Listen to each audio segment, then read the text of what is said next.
and welcome to the Unqualified Podcast with Leon Wilson. That's me. Thank you for tuning in. You had a myriad of different places you could be right now, and you decided to see what old Leon's saying, and I'm glad you did. If you haven't already, please interact however you are.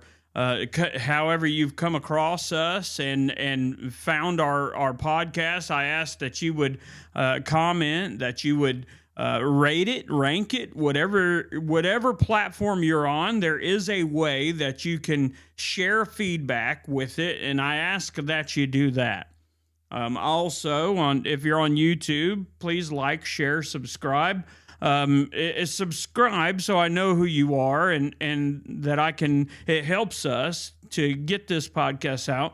And like I've said so many times before, the Christian podcast, especially somebody who's in a small town USA, we're out of Gaffney, South Carolina. If you do not know, then now you will know that we are the most subdued niche out there, niche, however you want to say it. I'm from all over the place, and I've heard it said it a million different ways, but we're the most subdued niche in the entire industry, in the entire whole thing, and whatever you want to call us, digital creators, whatever you want to call them. I'm not an influencer, although any kind of influence is leadership. Any kind of leadership is influence. Stephen Covey wrote that. Leadership is the art and science of influence. And I wouldn't want to put myself in any kind of social media bucket, but I will say that whatever sphere of influence you are in, it's important that you share in that sphere of influence, whatever your platform looks like. And it just so happens that my platform, one of which, I feel like is a chief platform, is this podcast. And the Lord has blessed it. And we have, in March, we will be celebrating 1 year as a podcast. And most podcasts do not even last that year. And in fact, most podcasts by year number 2 have thrown in the towel and said, I'm not doing it any longer. And I want to say that since the start of this podcast, since the start of the Unqualified Podcast with Leon Wilson, we have grown and our network has grown on YouTube. We have 210 subscribers. That's no secret. That's not a lot when you look into comparison with some of the big wigs, but it's a lot for me. It's a lot for me. That's 210 people who have decided I will commit to wanting this information, to wanting to learn more about my Bible and more about the walk, more about ministry, more about mental health, more about spiritual health. I want to hear what this man has to say, because for some reason, God has given this platform to somebody like me to reach out and share hope with people like you. And I'm certainly glad that you stop in and you say, hey, I want to pay attention. I want to learn. So this Sunday, we had done some work in the church, and on Saturday, and we had, I'm telling you, there was a bunch of folks there who were trying to help, and all of us were there to do something, and it's a 100-year-old building, and it's been refurbished and all this other, and you can look it up. It's mercychurch.life. You can come to the website and look it up. We don't have a whole lot of photos there, but if on Facebook, if you decide to try to look for it, it's Mercy Church Pacolet, Pacolet. If you look it up, Mercy Church Pacolet, you will see up-to-date photos and everything else of the church and all of that. It's please come through there, follow that page. You'll see updates, and you'll see what the Lord is doing in this little country church in Pacolet, South Carolina. And we were there and we were doing some work, and honestly, it was a lot of great fellowship. Folks showed up and showed out and used their talents, and some folks' talents are in woodworking, and some folks are electricians, and some folks are they do fabrication work. Some folks are in sales, and some folks are great laborers, and some folks do drywall, and some folks do it all. They just do it all.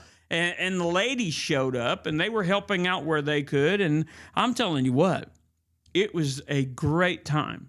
Like, we just had a time all day long.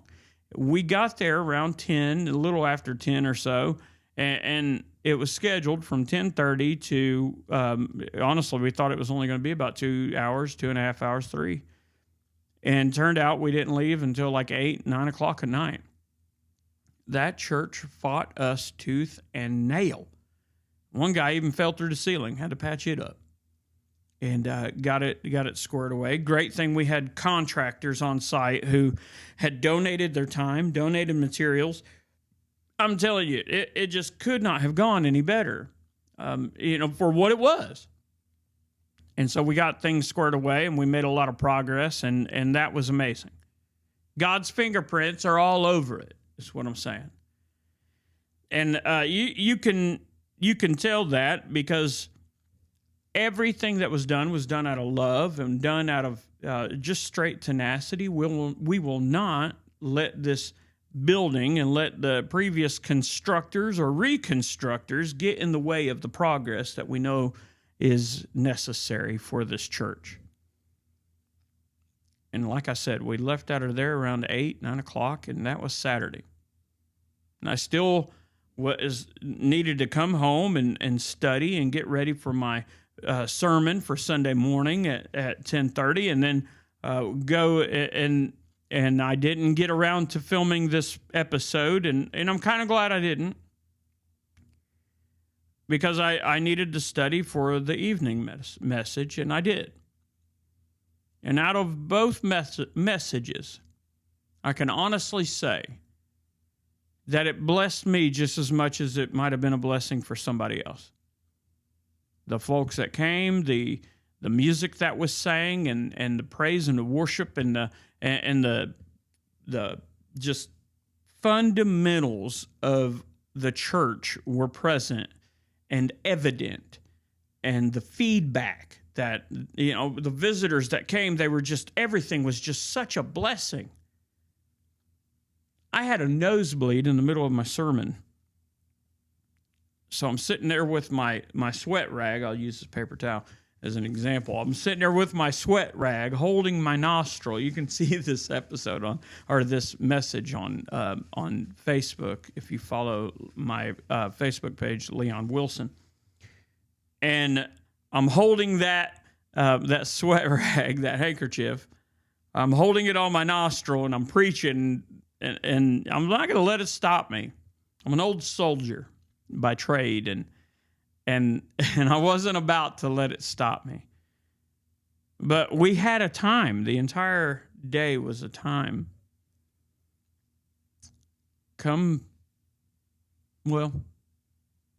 I was studying for the message for the evening service, it was in 1 Peter chapter 5. I'm studying for it, and I'm reading 1 Peter chapter 5, and I was wore slap out. And by the time I realized it, I was falling asleep reading the Bible. I woke up, mouth open and everything. I mean, I was mouth breathing, sleeping in that chair. And I got to thinking, man, this is no different than falling asleep praying. And if you've ever done that, if you've ever been one of those people who have been praying, and maybe you're too proud to admit it, but maybe at one of them times you were even crying while you were praying. Lord, I need your help. Father, just touch this person's life. Touch this person's life. Touch my life. Touch my body. Touch my mind. Touch my heart. Touch my spirit. Touch my family and touch my household, touch my finances, touch my marriage, touch my whatever it is. Thank you, Lord, for my life, marriage, everything, my salvation. And then you wake up and you're like, man, I fell asleep and I was praying. And then you kind of, I liken it in the 80s and 90s, our telephones, even before that, but I wasn't alive before that. But, I was born in 79. But in the 70s, in the 80s and the 90s, kids would call somebody and fall asleep talking to them on the phone. If you've ever done that, then you know that at some point, if you've ever been on the phone with somebody when they fell asleep, it's like, hey, I'm still here. And I'm glad God's not like that. I'm glad that he doesn't sleep, he doesn't slumber, and he stands ready to hear our voice. He stands ready to talk to us and to love us and to comfort us and to strengthen us and to guide us. And I found it in my mind, I found it just such a precious thought that I bet it's a compliment to God when you fall asleep talking to him or thinking about him, reading his word. Like, what better thing could you be doing than talking to the master, talking to the architect of all things, to God Almighty, the most powerful being in the world who loves you so much. He's your Father, he's your Creator, but he's also your biggest fan. And what better compliment could it be that you would wake up talking to him, but you would go to sleep talking to him? Maybe that's what Paul was really saying when he said, pray without ceasing. That open dialogue with the Father. Lord, thank you for this day. I could have woke up in heaven. I didn't. You gave me one more day to be better than I was yesterday. And I'm so grateful for an opportunity to share you with one more person, with two more people, with however many people I come in contact with. I'm so grateful for the opportunity to be able to say, look what God did for me. And instead of thinking about a whole day about me, like we all have done, and sometimes still do, I can say, Lord, thank you for giving me another shot to reach out to somebody that loves me, that I know you would want me to plant seeds with. He wants you to plant seeds with everybody, but I do believe that God sends you to people for a particular reason, because you're the person that is supposed to talk to them at any kind of day. Or maybe you're the most influential person to this person. And hearing your testimony from you is what brings them over the edge of doubt into faith. Sunday night, I preached on 1 Peter chapter 5, and let me just read it to you. He says, the elders which are among you I exhort, who am also an elder and a witness of the sufferings of Christ, and also a partaker of the glory that shall be revealed. Feed the flock of God which is among you, taking the oversight thereof, not by constraint, but willingly, not for filthy lucre, but of a ready mind, neither as being lords over God's heritage, but being examples to the flock. And when the chief shepherd shall appear, ye shall receive a crown of glory that fadeth not away. Likewise, ye younger, submit yourself unto the elder. Yea, all of you be subject one to another, and be clothed with humility. For God resisteth the proud, and giveth grace to the humble. Humble yourselves, therefore, under the mighty hand of God, that he may exalt you in due time, casting all your care upon him, for he careth for you. Be sober, be vigilant, because your adversary the devil, as a roaring lion, walketh about, seeking whom he may devour. Listen, this describes the church and the mentality that the church should have for each other, so that we're good examples of the church. And if we're good examples of the church, that's for within the church and without the church. That means on the outside just as much as on the inside. You know who's a bad example of the church to people who are not saved? The church of longest tenure. The elders in the church, the people in the church that you know of the church, the people who have been going to church for 20 plus years, and they are mean as rattlesnakes, and they bite you like snakes, and they're horrible people to be around because they're always bitter. Those are the people that give the church the bad name. I often say church would be great if it wasn't for the people.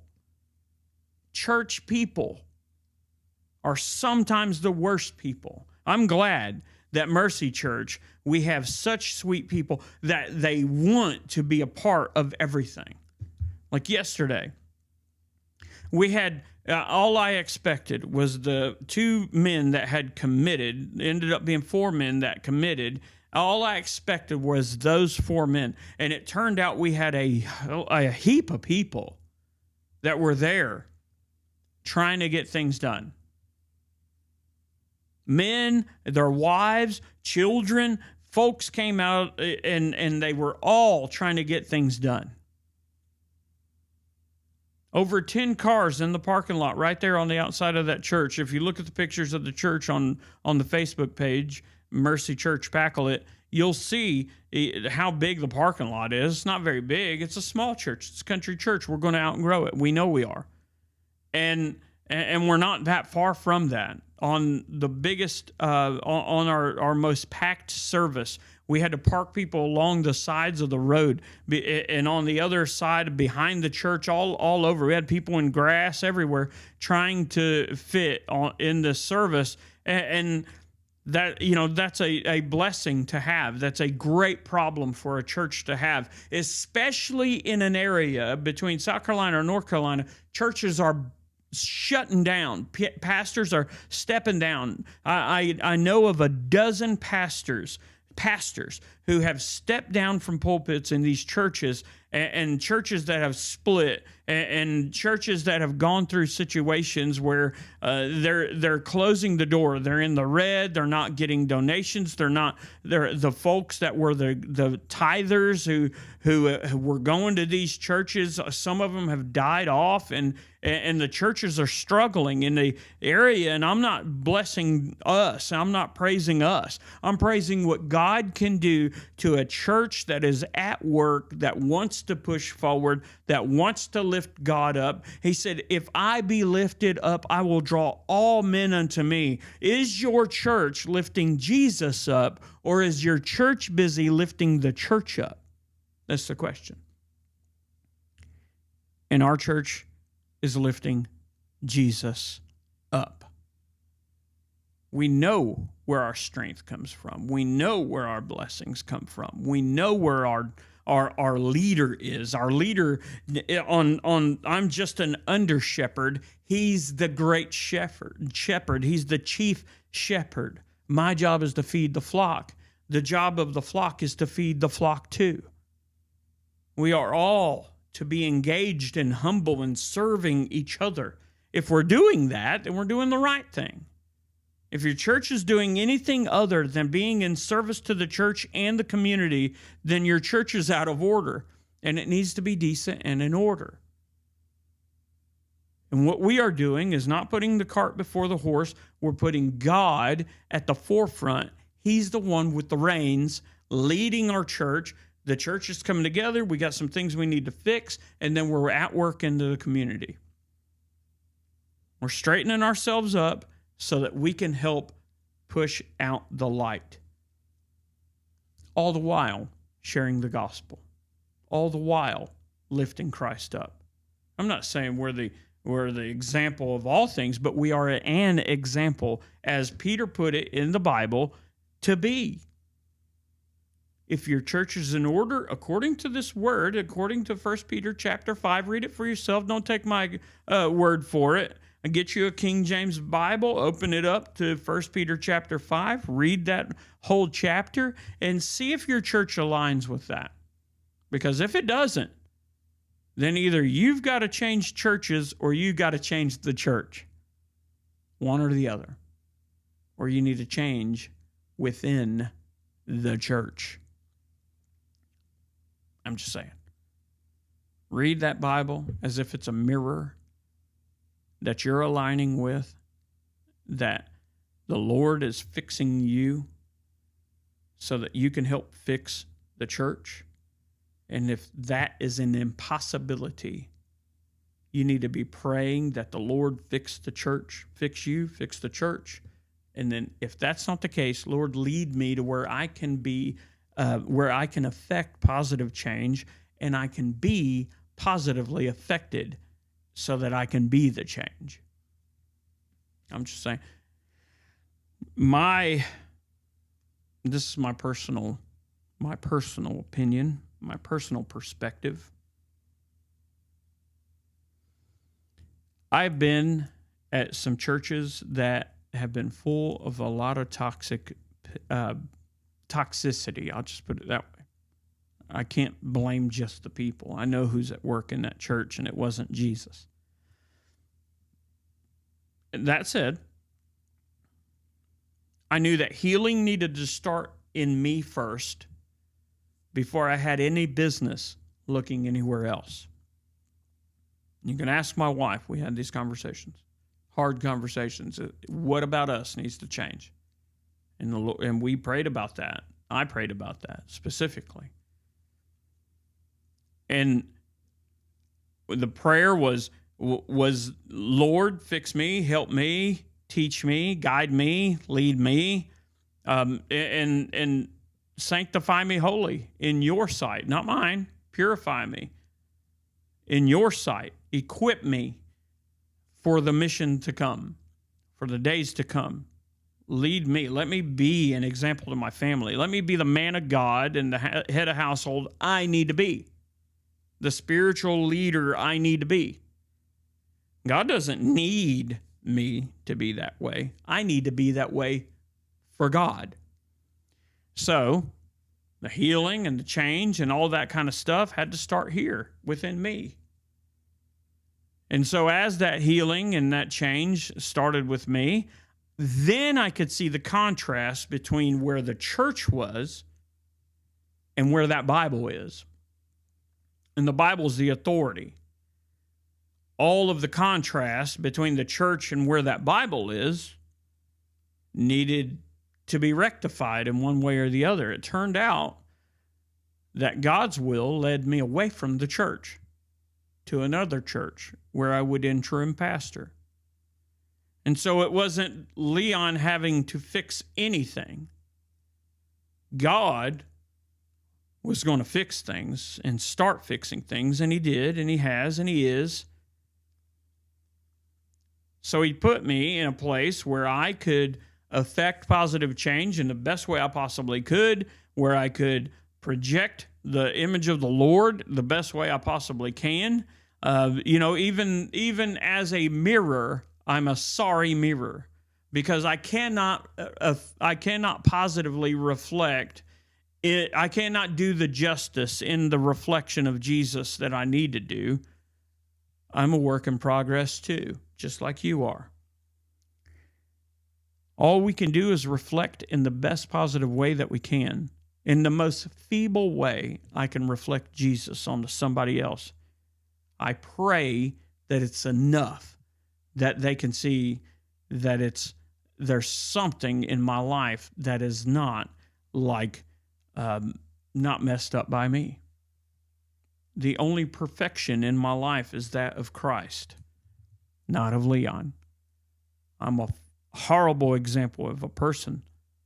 I'm a horrible example of a man of God. I do the best I can. I'm feeble in my own ways and all the ways that I of carnality. But by the grace of God and His mercy and His favor and His love and His guidance, someone can see Him in me in some kind of way. And that's a marvel in and of itself. So when you look at 1 Peter chapter 5, the word humility is a chief word in that whole chapter. And what's important about looking at 1 Peter chapter 5 is that you can see that if you pay attention and you look for people's contrast to what that Bible says, and you see the differences, and you can't affect a positive change, it may be that you're not where you're supposed to be, because you cannot change the place like God can. I learned that the hard way. He took me out of the environment. This isn't where you're meant to be. You're meant to be over here. And so I did. I was obedient. I went to the church and I was interim. And for a year, I did according to this word, best of my abilities. Me and my wife, we pushed through, and it got to a point where it was time for us to leave. And he gave us the okay, the peace about leaving. I gave them the date, and I said, this is going to be my last service. Y'all need to be looking for a pastor, a full-time pastor, and I stuck to my guns about it. And then when it was time to leave, we left and moved on. I had church in the driveway. I preached a few places, and praise God for that. I was being obedient there too, but I was called to preach. I was called to pastor. And so I preached like I was supposed to. I pastored even in my driveway. Then the Lord opened up the opportunity to get this building. We went to the building. I've been pastoring ever since. The church is growing, not because of Leon, but because of the obedience, because we're aligning with the 1 Peter chapter 5. We're pushing forward, being humble, sowing into other people, loving on other people, sharing the gospel, chief among all things, sharing the gospel, but we're putting God first, and God is blessing it. If you do that same thing, you cannot go wrong. If you live in accordance with this word, you cannot go wrong. I've said it behind the pulpit. Let me say it here before I close. There is a left and right limits of your life.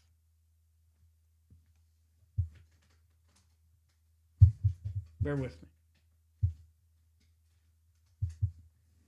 The left and right limits of your life are the covers of this Bible. When you deviate out of the left and right limits of your life, if you're an old Army guy or infantryman or a police officer or whatever, you know I'm talking about a range, rifle range, pistol range, a range. If you deviate from the Word of God, you are stepping outside of the left and right limits of your life. And He's going to get your attention one way or the other. The left and right limits of my life are easily within the covers of this Bible. And I believe of being a man of principle, and my principles are in alignment with that word. And I've learned, I've done a lot of leg work, and I've failed a lot, and I still fail. I'm not perfect. I'm far from perfect. Like Paul said, as far as sinners, I'm chief among them. If you've known me from the past, then you know that I'm telling you the truth about where I come from. But God, He has shown me time and time again that, hey, Leon, get back within the covers of this word, and I will show you the way. I'll bring you up above your station, and I will even give you a wife who's above your station. I'll give you a job which is above your station. I'll give you a church that is above your station. I'll give you a congregation to preach to who's above your station. I'll give you great deacon. I'll give you great people. I'll show you what the right thing is. And if you stay within the left and right limits of this, I will show you. And I believe God blesses you in the direction you're supposed to go.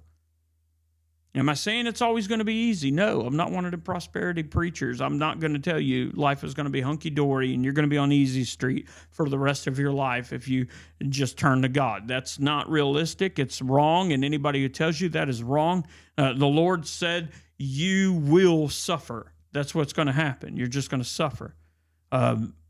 But in the time of the suffering, you got to go through the valleys. You got to go through the valleys.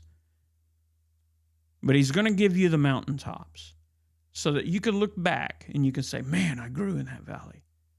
Man, I'm stronger because of that valley. I have a friend who, him and his wife woke up the other day, 2:00 in the morning, to their house on fire, their dream home. 38 years. That's how long he said they've lived there. 38 years. That's a long time of memory making and children that have grown up in that house and family and friends who have come over and so many people. He was telling me this with tears in his eyes. He said, Leon, I walked up to that house looking at it, thinking, man, how many memories. How many memories. He said, then, Leon, I turned around. I looked at my camper. He's got a fifth wheel. Him and his wife moved essentially into the fifth wheel. And they go up to the house and they scavenge things and they look and they've been milling through it. He found his old Bible. It was unburnt. Even took it to church the following Sunday, this past Sunday. And he was talking about how blessed he is. And I didn't catch him the other day. I went on my lunch break and stopped by, and she was there. He was not. And I told him, I said, man, you ought to be proud of your wife. Because if you wondered how much of a godly woman she is when you're not around, as if our wives try to get away with some stuff. I'm not saying that at all. But I said, have you ever wondered just how much of a godly woman your wife is when you're not around? I said, you weren't home the other day when I stopped by. And I knocked on that door, and she opened the door, and she invited me in, and I stayed right there by the door because I had my work boots on. And I said, how are you? And her reply was something every man of God should be proud of, that their wife would say. She said, Leon, we're so blessed. Even in spite of all this, we know that we are so blessed. She said we were able to get some things out. We were able to recover these. And we even got a whole bunch of clothes. And she said, and her daughter was sitting behind her, and her daughter said, and the smell of smoke even washed out the first time. You see, humility takes somebody and says, yeah, a tragedy happened. We lost a lot. But instead of looking at what was taken away in a night, look at how much stuff is left over. Look at all the things that are left over. God doesn't ask for you to just throw your entire life away. He says, give me your life. Give it to me. If you freely give me your life, look at how much you gain. It's not about what we lose. You can walk away from sin, and you can walk away from this life of whatever you had going on. But if you pay attention to what you gain by turning to Jesus and loving Jesus and serving Jesus and serving each other, you will find that you've gained so much more than you said goodbye to. And that's the gospel. That's the power of the gospel. I've turned away from short-term, hey, awesome, this, that, and the other thing. It was superficial glee. And I gained real joy that'll last forever. Listen, I love you. God loves you. This has been the Unqualified Podcast with Leon Wilson.